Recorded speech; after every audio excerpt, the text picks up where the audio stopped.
Hello, my name is Tracey Franklin and I'm the principal at Walkersville High School. I'm here to continue the conversation with you today about developing priorities and goals under the aspirations for Frederick County Public Schools. I'm going to be talking to you about goal number 5, and that is overall health and safety. The goal reads, FCPS will promote a culture fostering wellness and civility for students and staff. Under this goal, we have a number of talking points, a few that I will share in depth with you today. We'll start with FCPS will promote and maintain a safe and respectful environment, followed by we will foster personal well-being and health among students and staff by increased awareness and opportunity for engagement in the programs. Under each of those aspirations are some specific outlined strategies and goals that we're looking at as a school system. The first is under Priority 9. FCPS will promote and maintain a safe and respectful environment. Decrease the disproportionality among student groups in which students receive one or more in or out of school referrals. Basically, all of our students and schools are incorporated with different subgroups and different demographics. Of those subgroups, we really need to focus on areas and students that seem to be getting more frequent in and out of school suspensions. And what can we do to decrease those numbers of referrals?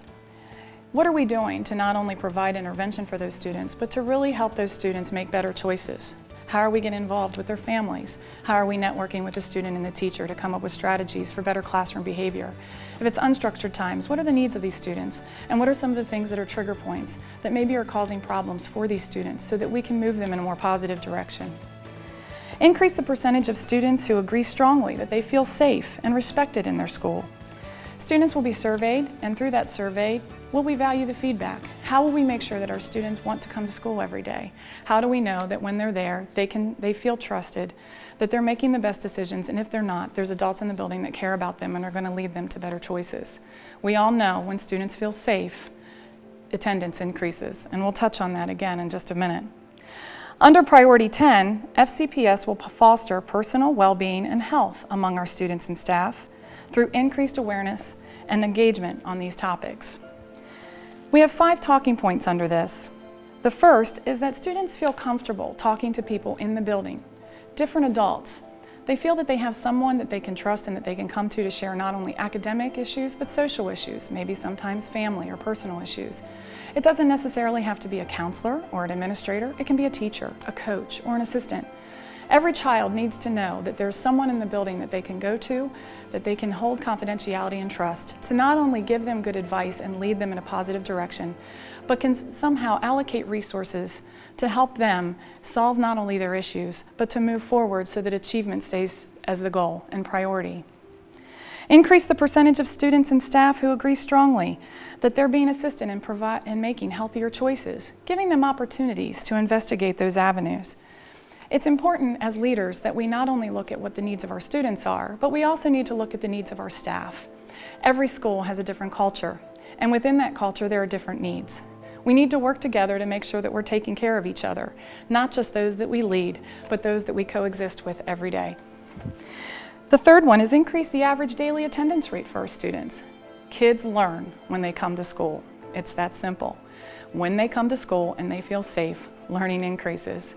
Students are more engaged, they feel more empowered, and they're more likely to take risks and challenges, which we all know the Common Core emphasizes.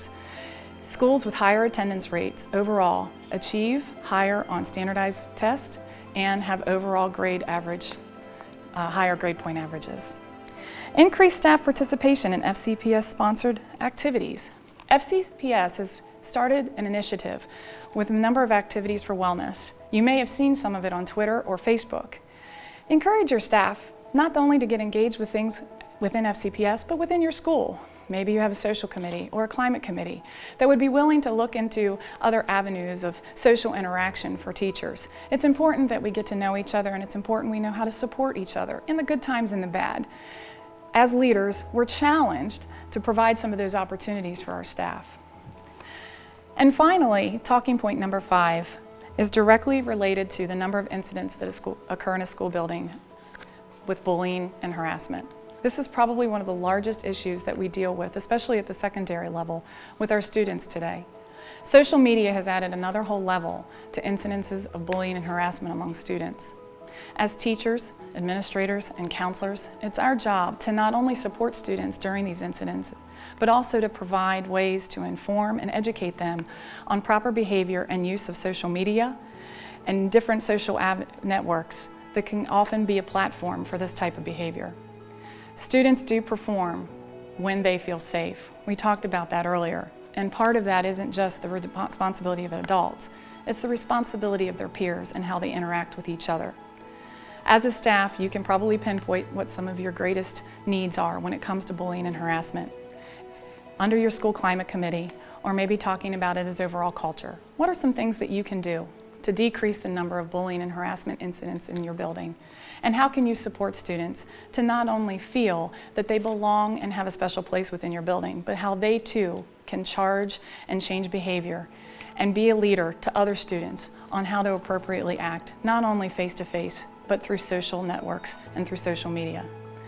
Thank you for taking the time to listen today. As we move forward with this charge with Frederick County Public Schools, stay tuned for more information, for more initiatives, and for ways to get involved and be included not only in your school, but at the county level to help us move all of these goals forward. Have a wonderful school year.